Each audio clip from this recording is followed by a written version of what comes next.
Hello students, welcome to Genius Coaching Classes YouTube channel.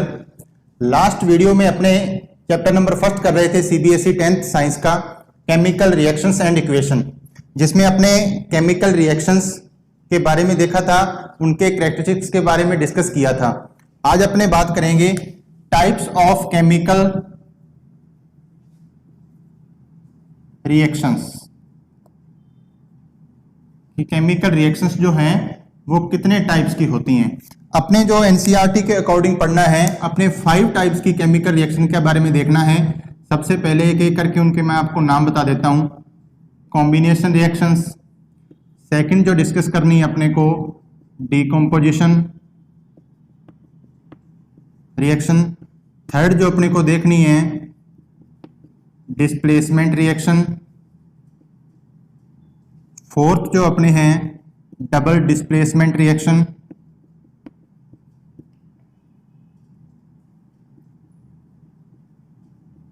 और fifth जो अपने हैं ऑक्सीडेशन एंड रिडक्शन। और इनके डेली लाइफ में दो अपने पास एग्जाम्पल भी हैं आगे, कोरोजन एंड रेसिडिटी, वो भी देखने हैं। तो सबसे पहले अपने स्टार्ट करते हैं कॉम्बिनेशन रिएक्शन। देखिए कॉम्बिनेशन रिएक्शन किसको बोलते हैं? ऐसी रिएक्शन जिसमें दो या दो से ज्यादा रिएक्टेंट कंबाइन होकर एक सिंगल प्रोडक्ट की फॉर्मेशन करते हैं, उसको अपने कहते हैं कॉम्बिनेशन रिएक्शन। इनके बारे में पहले मैं आपको सिंपल बता दूं, उसके बाद अपने एक एक करके इनको विद एग्जांपल डिस्कस करते हैं। इन रिएक्शन विच 2 और more reactant combine to form a single product is called combination reactions. Okay, second अपने पास जो है डीकम्पोजिशन। डीकम्पोजिशन का मतलब होता है ब्रेक डाउन होना, स्प्लिट होना, यानी ऐसी रिएक्शंस जिसमें कोई सिंगल सब्सटेंस स्प्लिट होके दो या दो से ज्यादा प्रोडक्ट्स की फॉर्मेशन करेगा, उसको अपने क्या बोलेंगे? Decomposition reaction. A chemical reaction in which a single substance splits into 2 or more products are called decomposition। Third one जो है उसमें अपने डिस्प्लेसमेंट, जैसे नाम से ही पता लग रहा है, डिस्प्लेसमेंट का मतलब है किसी सब्सटेंस में से या किसी कंपाउंड में से आयंस का या एटम्स का ब्रेकडाउन होकर किसी दूसरे के साथ जाकर जुड़ जाना, तो उसको अपने डिस्प्लेसमेंट के अंदर पढ़ेंगे। यहां एक बहुत ही इंपॉर्टेंट चीज है कि इसमें अपने कोई भी जो ज्यादा रिएक्टिव एलिमेंट होगा वो अपने से कम रिएक्टिव एलिमेंट को डिस्प्लेस करेगा। तो इसकी जो डेफिनेशन हो जाएगी, a chemical reaction in which more reactive element displace less reactive element from its solution. Fourth जो अपने हैं डबल डिस्प्लेसमेंट। डबल डिस्प्लेसमेंट के अंदर जो भी अपने पास न्यू सब्सटेंस की फॉर्मेशन होगी, वो न्यू सब्सटेंस की जो फॉर्मेशन हो रही है वो आयन एक्सचेंज, किन्हीं भी दो सब्सटेंस के बीच या रिएक्टेंट के बीच आयंस के एक्सचेंज, म्यूचुअल एक्सचेंजिंग के थ्रू होगी, तो उसको अपने बोलते हैं डबल डिस्प्लेसमेंट। और लास्ट वन जो अपने हैं ऑक्सीडेशन एंड रिडक्शन, जिसके अंदर अपने addition of oxygen and removal of hydrogen को ऑक्सीडेशन कहते हैं, और addition of hydrogen and removal of oxygen को रिडक्शन कहते हैं। तो इनको एक एक करके अपने डिस्कस करते हैं। सबसे पहले अपने देखते हैं कॉम्बिनेशन रिएक्शंस।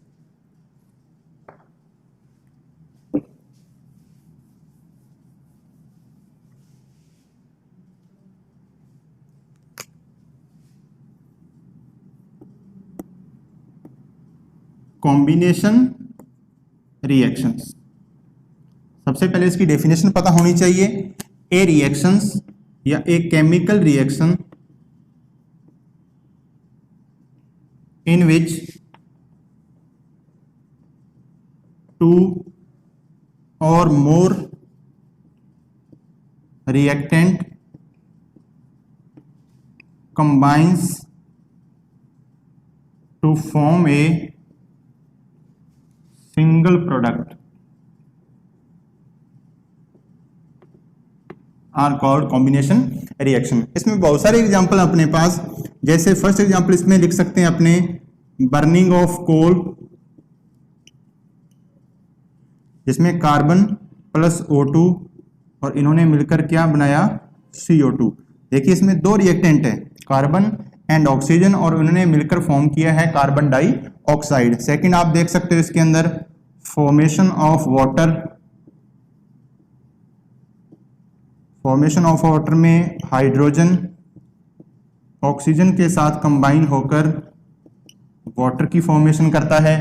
इसमें अपने कंबस्शन ऑफ मीथेन देख सकते हैं, अपने रेस्पिरेशन जो है वो भी एक तरह से कैसी रिएक्शन है, कॉम्बिनेशन रिएक्शन में देख सकते हैं। लेकिन रेस्पिरेशन में एक्चुअल में कॉम्बिनेशन ना मानकर उसको कंबस्शन रिएक्शन कहते हैं अपने। और कंबस्शन रिएक्शंस जो हैं वो लास्ट वीडियो में आपको बताया गया था कि जितनी भी कंबस्शन रिएक्शन होती हैं, दहन अभिक्रियाएं होती हैं, उनको अपने एक्सोथर्मिक में रखते हैं। और एक्सोथर्मिक रिएक्शंस वो होती हैं जिनमें हीट इवॉल्व होती है, डेवलप होती है, उनको अपने एक्सोथर्मिक रिएक्शन कहते हैं। तो ये सारी की सारी रिएक्शन जो है, और भी एग्जांपल लिख सकते हो इसके आप, लाइक आपने पहली वीडियो में देखा था मैग्नीशियम ऑक्साइड की जो फॉर्मेशन है। तो ऐसी कोई भी रिएक्शन जिसमें दो या दो से ज्यादा रिएक्टेंट कंबाइन होकर एक सिंगल प्रोडक्ट की फॉर्मेशन करते हैं, उन रिएक्शंस को अपने क्या बोलते हैं, कॉम्बिनेशन रिएक्शंस बोलते हैं। और यहां एक बात नोट करके जरूर याद रखना, जितनी भी कंबस्शन रिएक्शन होती हैं वे सारी की सारी एक्सोथर्मिक रिएक्शंस होती हैं। ये आपको लास्ट वीडियो के अंदर बताया गया था। अब अपने सेकंड नंबर पर, दूसरे नंबर पर देखते हैं डीकंपोजिशन रिएक्शंस। सेकंड नंबर पर अपने पास है डीकंपोजिशन रिएक्शंस। सबसे पहले इनकी डेफिनेशन, डीकंपोजिशन का मतलब जैसे आपको बताया कि ब्रेक डाउन होना है, स्प्लिट्स होना है। इसमें कोई भी एक सब्सटेंस जो है, कोई भी रिएक्टेंट जो है, कोई भी कंपाउंड जो है वो स्प्लिट होकर दो या दो से ज्यादा प्रोडक्ट्स की फॉर्मेशन करेगा, तो उसको अपने बोलते हैं डीकंपोजिशन रिएक्शंस। देखिए, the chemical reaction in which a single substance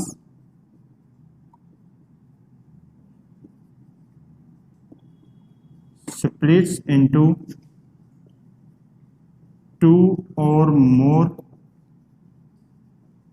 products are called decomposition reactions. और डीकंपोजिशन जो है वो तीन टाइप से हो सकता है, जिसमें थर्मल डीकंपोजिशन पढ़ेंगे अपने, सेकंड नंबर अपने इलेक्ट्रोलाइटिक डीकंपोजिशन पढ़ेंगे, और थर्ड वन अपने फोटोलाइटिक डीकंपोजिशन पढ़ेंगे। तो सबसे पहले फर्स्ट नंबर पर जो इसके अंदर आता है उसके बारे में अपने डिस्कस करते हैं, जिसको कहा जाता है थर्मल डीकंपोजिशन। देखो नाम से पता लग रहा है थर्मल, थर्मल का मतलब है बाई हीटिंग, यानी किसी भी सब्सटेंस को अगर अपने हीट प्रोवाइड करते हैं, गर्म करते हैं, और फिर वो जो सब्सटेंस है वो स्प्लिट होकर दो या दो से ज्यादा प्रोडक्ट्स की फॉर्मेशन करता है, तो उसको बाई हीटिंग डीकंपोजिशन कहा जाता है। इसमें बहुत सारे अपने पास एग्जांपल्स हैं हीटिंग डीकंपोजिशन में, जिसमें सबसे पहला जो अपने पास एग्जांपल है वो है कैल्शियम कार्बोनेट। जब आप कैल्शियम कार्बोनेट को हीट देते हो, गर्म करते हो, तो ये ब्रेक डाउन हो जाता है कैल्शियम ऑक्साइड के अंदर, और CO2 गैस जो है वो बनती है यहाँ पर। तो ये हीट देने से ब्रेक डाउन हो रहा है, एक सिंगल सब्सटेंस था जिसने स्प्लिट होकर दो या दो से ज्यादा प्रोडक्ट्स की फॉर्मेशन कर दी। तो ये किसका एग्जांपल है, थर्मल डीकंपोजिशन का एग्जांपल है। सेकंड नंबर पर इसमें वेरी इंपॉर्टेंट फेरस सल्फेट। ये जो फेरस सल्फेट है ये ग्रीन कलर का सॉल्यूशन है अपने पास। फेरस सल्फेट को जब आप हीट देते हो, गर्म करते हो, तो ये बनाता है फेरिक ऑक्साइड Fe2O3। इसमें आयरन की जो वैलेंसी है वो 3 होती है। इसको अगर आप फेरिक ऑक्साइड भी लिख सकते हो, इसको आप आयरन ऑक्साइड भी लिख सकते हो, लेकिन अगर आयरन ऑक्साइड लिखते हो तो ब्रैकेट में आपको यहाँ पर 3 लिखना पड़ेगा, क्योंकि यहाँ आयरन की वैलेंसी जो है वो कितनी है, 3 है। आयरन ऑक्साइड, या इसका एक और भी नाम है जिसको आपने अभी बताया मैंने, ferric oxide, plus SO2 gas बनती है और SO3, sulphur dioxide and sulphur trioxide. तो ये अपने पास सेकंड एग्जांपल है थर्मल डीकंपोजिशन का, जिसमें फेरस सल्फेट जो है वो ये फेरिक ऑक्साइड जो है ये रेड ब्राउन कलर का सब्सटेंस है। कैसा सब्सटेंस है ये रेड ब्राउन कलर का सब्सटेंस है, और यहाँ जो था ये फेरस सल्फेट ये ग्रीन कलर का था। तो ये सेकंड एग्जांपल इसमें देख सकते हैं। इसमें एक और भी एग्जांपल है, तीसरा एग्जांपल आप देख सकते हो, लेड नाइट्रेट। लेड नाइट्रेट जो है ये कलरलेस होता है, इसका कोई रंग नहीं होता, रंगहीन है। अगर इसको आप हीट देते हो तो ये स्प्लिट होता है 3 सब्सटेंस के अंदर। कौन कौन से? फर्स्ट वन जो है वो है लेड ऑक्साइड, या इसको लेड मोनोऑक्साइड भी बोलते हैं। ये येलो कलर का सब्सटेंस है। सेकंड नंबर पर नाइट्रोजन डाइऑक्साइड और थर्ड नंबर पर ऑक्सीजन। ये तीन में जो है वो ब्रेकडाउन हो जाता है। यहां इसके बारे में ये इंपॉर्टेंट चीज है, नाइट्रोजन डाइऑक्साइड यहां जो बन रही है, इसका कभी कभी अपने को ये कोई भी ये क्वेश्चन में देकर कि एक्स एलिमेंट जो है वो हीट के कारण डिकम्पोजिशन हो रहा है, जिसमें एक सब्सटेंस जो है, जो एक प्रोडक्ट जो है वो येलो कलर का बन रहा है अपने पास, सेकंड जो है वो अपने पास ब्राउन कलर की फ्यूम के फॉर्म में निकल रहा है, तो उसका नाम पूछ लिया जाता है। तो उसका नाम है, कौन सी गैस है ये? Nitrogen dioxide. ये अपने को यहां ध्यान रखना है। तो तीनों एग्जाम्पल जो है वो किसके हैं? थर्मल डिकम्पोजिशन के हैं। यानी कि ऐसा डिकम्पोजिशन जिसके अंदर जो ब्रेकडाउन हो रहा है वो कंपाउंड, वो किसके कारण हो रहा है? हीट के कारण हो रहा है, उसको अपने थर्मल डिकम्पोजिशन कहते हैं। सेकंड नंबर पर अपने जो डिकम्पोजिशन का टाइप है वो है इलेक्ट्रोलाइटिक डिकम्पोजिशन। सेकंड नंबर पर अपने पास है electrolytic decomposition. Electrolytic decomposition. Electrolytic decomposition का मतलब है इलेक्ट्रिक करंट के पास करने पर कोई भी कंपाउंड जो है, यहां पर एक बहुत ही इंपॉर्टेंट चीज है कि अगर अपने कोई कंपाउंड लेते हैं, या तो वो लिक्विड फॉर्म के अंदर होना चाहिए या मोल्टन फॉर्म के अंदर होना चाहिए, तभी उसमें जो है इलेक्ट्रिक करंट अपने पास आउट कर पाएंगे। और पास आउट करने पर वो ब्रेक डाउन हो पाएगा या स्प्लिट हो पाएगा दो या दो से ज्यादा सब्सटेंस या प्रोडक्ट्स के अंदर, तो इसको बोलते हैं अपने इलेक्ट्रोलाइटिक डिकम्पोजिशन। इसमें सबसे अच्छा जो एग्जाम्पल है, वाटर जो है वो इलेक्ट्रिक डिकम्पोजिशन के कारण हाइड्रोजन प्लस ऑक्सीजन में ब्रेकडाउन हो जाता है। सेकंड नंबर पर आप इसमें लिख सकते हो NaCl, सोडियम क्लोराइड, लेकिन ये कैसी फॉर्म में होना चाहिए? ये मोल्टन फॉर्म में होना चाहिए, गलित अवस्था में होना चाहिए। इसमें से जब आप इलेक्ट्रिक डिकम्पोजिशन इसका करोगे तो इसमें एक तो सोडियम मेटल फॉर्म हो जाएगा अपने पास, और सेकंड अपने पास क्लोरीन जो है वो गैस की फॉर्मेशन हो जाएगी। तो ये दोनों एग्जांपल्स जो हैं ये इलेक्ट्रोलाइटिक डिकम्पोजिशन के एग्जांपल हैं। थर्ड जो अपने पास डिकम्पोजिशन है उसका नाम है फोटोलाइटिक डिकम्पोजिशन। फोटोलाइटिक डिकम्पोजिशन का मतलब यहां पर यह है कि अगर आप किसी कंपाउंड को सनलाइट की प्रेजेंस में कुछ टाइम तक छोड़ देते हो, तो वो अगर दो या दो से ज्यादा प्रोडक्ट्स के अंदर स्प्लिट हो जाता है तो उसको कहा जाता है फोटोलाइटिक डिकम्पोजिशन। इसमें अपने दो एग्जांपल करेंगे, एक तो सिल्वर ब्रोमाइड का करेंगे, एक सिल्वर क्लोराइड का करेंगे, जिसमें वो ब्रेक डाउन होकर silver and bromine and chlorine gas की फॉर्मेशन होगी वहां पर। और ये दोनों ही रिएक्शंस जो हैं ये ब्लैक एंड व्हाइट फोटोग्राफी जो होती है उसके अंदर यूज की जाती है। कभी कभी ये नाम से दे दिया जाता है कि ब्लैक एंड व्हाइट फोटोग्राफी में यूज होने वाली रिएक्शंस इसमें से कौन सी, MCQ वगैरह में पूछ लिया जाता है क्वेश्चन, तो ये आपको ध्यान रखना है। तो AgCl सिल्वर क्लोराइड जो है सनलाइट की प्रेजेंस में ब्रेक डाउन हो जाएगा सिल्वर के अंदर, और कौन सी गैस बन जाएगी? क्लोरीन। और सेकंड नंबर पर सिल्वर ब्रोमाइड, ये भी सनलाइट की प्रेजेंस में सिल्वर प्लस ब्रोमीन गैस की फॉर्मेशन कर देगा। तो ये तीन टाइप के अपने डिकम्पोजिशन रिएक्शंस पड़ी, जिसमें थर्मल डिकम्पोजिशन देखा आपने, सेकंड नंबर पर अपने इलेक्ट्रोलाइटिक डिकम्पोजिशन देखा, और थर्ड नंबर पर अपने फोटोलाइटिक डिकम्पोजिशन देखा। अब अपने केमिकल रिएक्शन के थर्ड टाइप की बात करते हैं, जिसका नाम है डिस्प्लेसमेंट रिएक्शन। तीसरा जो टाइप है वो है displacement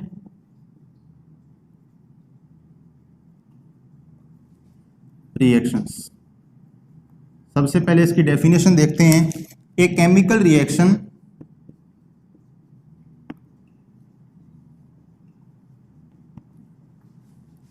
in which more reactive element displace less reactive element from its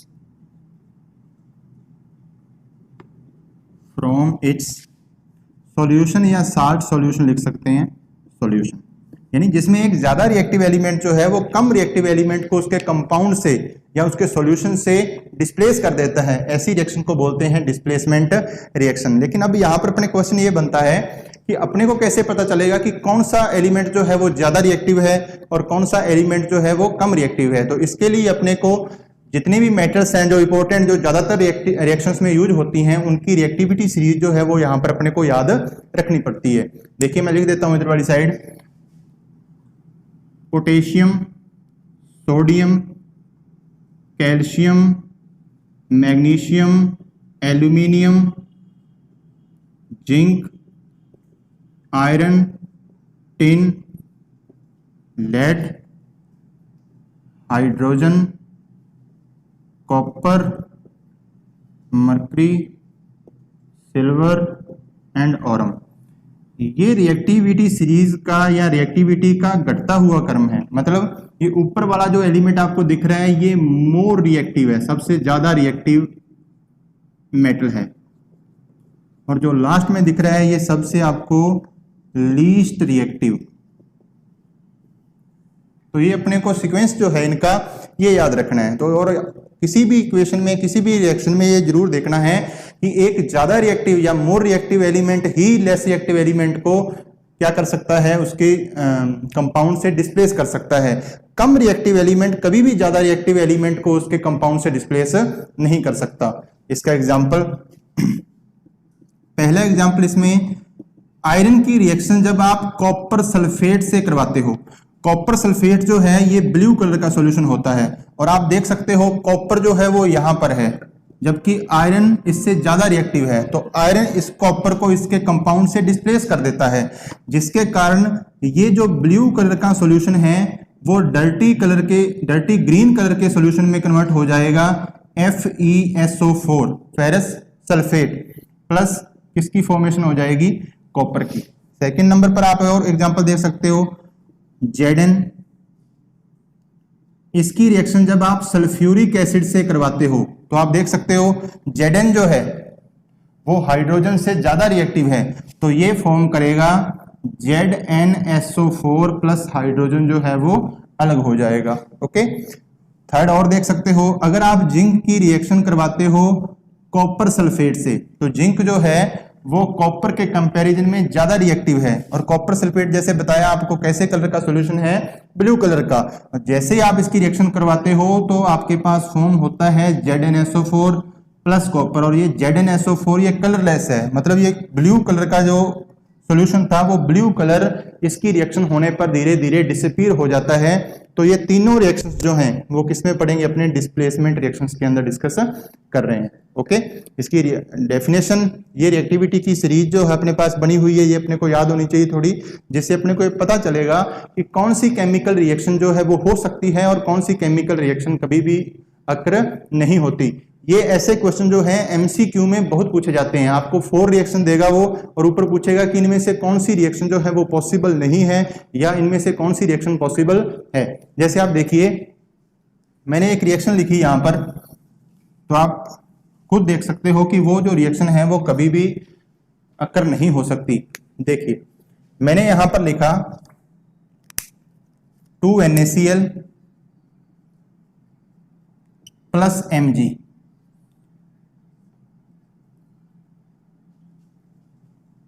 और ये बनाया MgCl2 प्लस 2Na। ये रिएक्शन कभी भी नहीं हो सकती। क्यों? क्योंकि सोडियम जो है, और ये दूसरे नंबर पर जो लिखा हुआ है मैग्नीशियम, सोडियम ज्यादा रिएक्टिव है किसके कंपैरिजन में, मैग्नीशियम के कंपैरिजन में। तो मैग्नीशियम कभी भी इस सोडियम के कंपाउंड से इस सोडियम को डिस्प्लेस नहीं कर सकता, तो ये रिएक्शन कभी भी संभव पॉसिबल नहीं है। तो ये आपको यहां पर ध्यान रखना है। अब अपने नेक्स्ट देखते हैं 4th नंबर जो टाइप्स है, जिसमें अपने डबल डिस्प्लेसमेंट को डिस्कस करते हैं। 4th नंबर जो अपने पास केमिकल रिएक्शन का टाइप है वो है double displacement. Double displacement chemical reaction, सबसे पहले इसकी डेफिनेशन, एक chemical reaction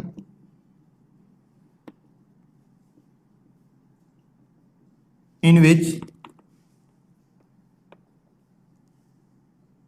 a new substance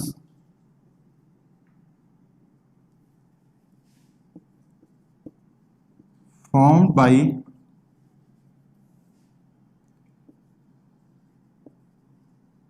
mutual exchange of ions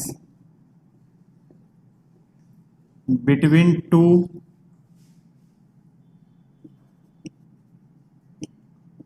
reactants. यानी ऐसी केमिकल रिएक्शन जिसमें जो भी अपने पास न्यू सब्सटेंस बन रहे हैं, एक बन रहा है या एक से दो या दो से ज्यादा जो बन रहे हैं, उनके अंदर म्यूचुअल एक्सचेंज हुआ है आयंस का, इनके बीच जो अपने रिएक्टेंट लिए थे। देखिए कैसे, इसका बहुत अच्छा एग्जांपल अपने पास सबसे अच्छा जो आपको और भी कई जगह काम आएगा, सॉलिड एसिड और सॉलिड बेस के बीच आप जब रिएक्शन करवाते हो, सॉलिड एसिड का एग्जांपल अपने पास होता है HCl hydrochloric acid, solid base का एग्जांपल अपने पास है NaOH सोडियम हाइड्रोक्साइड। जैसे ही आप इनके बीच रिएक्शन करवाते हो तो अपने पास फॉर्मेशन होती है साल्ट की NaCl, और क्या बन जाता है, वाटर की फॉर्मेशन होती है। ये रिएक्शन जो आप देख रहे हो ये किसका एग्जांपल है, ये डबल डिस्प्लेसमेंट का एग्जांपल है। देखिए कैसे, इस हाइड्रोजन के पास क्लोरीन जो थे ये किसके साथ जुड़ गए जाकर, क्लोरीन के साथ, सोडियम के साथ। तो यहां पर अपने पास किसकी फॉर्मेशन हुई, सोडियम क्लोराइड की। और ये जो OH है इसने हाइड्रोजन से कंबाइन होकर क्या बनाया है, वाटर की फॉर्मेशन की है। तो दो जो रिएक्टेंट है उनके बीच म्यूचुअल एक्सचेंज हो रहा है, किसका, आयंस का। तो ऐसी रिएक्शन को बोलते हैं अपने डबल डिस्प्लेसमेंट रिएक्शंस। इसके बहुत सारे एग्जांपल और भी मिल जाएंगे अपने को, जो जिनमें ये जो दोनों रिएक्टेंट है उनके बीच में आयंस का एक्सचेंज हो रहा होगा। एनसीईआरटी में अपने काफी सारे एग्जांपल हैं, तो वो अपने इजीली यहाँ पर देख सकते हैं। तो ये 4 टाइप की जो केमिकल रिएक्शन है वो अपने पास यहाँ कंप्लीट होती है। लास्ट वन जो 5th है वो है oxidation and reduction. Oxidation and reduction के बारे में और उसके डेली लाइफ में अपने पास 2 एग्जांपल दिए हुए हैं बुक के अंदर, एनसीईआरटी के अंदर, जिसमें अपने कोरोजन और सेकंड नंबर पर रेंसिडिटी। तो उनको अपनी डिटेल में नेक्स्ट वीडियो के अंदर देखेंगे। नेक्स्ट वीडियो में अपने उसके बाद अपने पास इस चैप्टर का सिर्फ एक टॉपिक बचा है ऑक्सीडेशन एंड रिडक्शन के अलावा, chemical equation and how to balance से अनबैलेंस्ड केमिकल इक्वेशन। उसको भी अपने नेक्स्ट वीडियो में और उसके बहुत सारे एग्जांपल अपन डिस्कस करेंगे। अगर आपको ये वीडियो अच्छा लगा तो हमारे इस YouTube चैनल को आप सब्सक्राइब करें, ज्यादा से ज्यादा इस वीडियो को लाइक करें और अपने दोस्तों के साथ इस चैनल को ज्यादा से ज्यादा और वीडियो को शेयर करें। Thank you.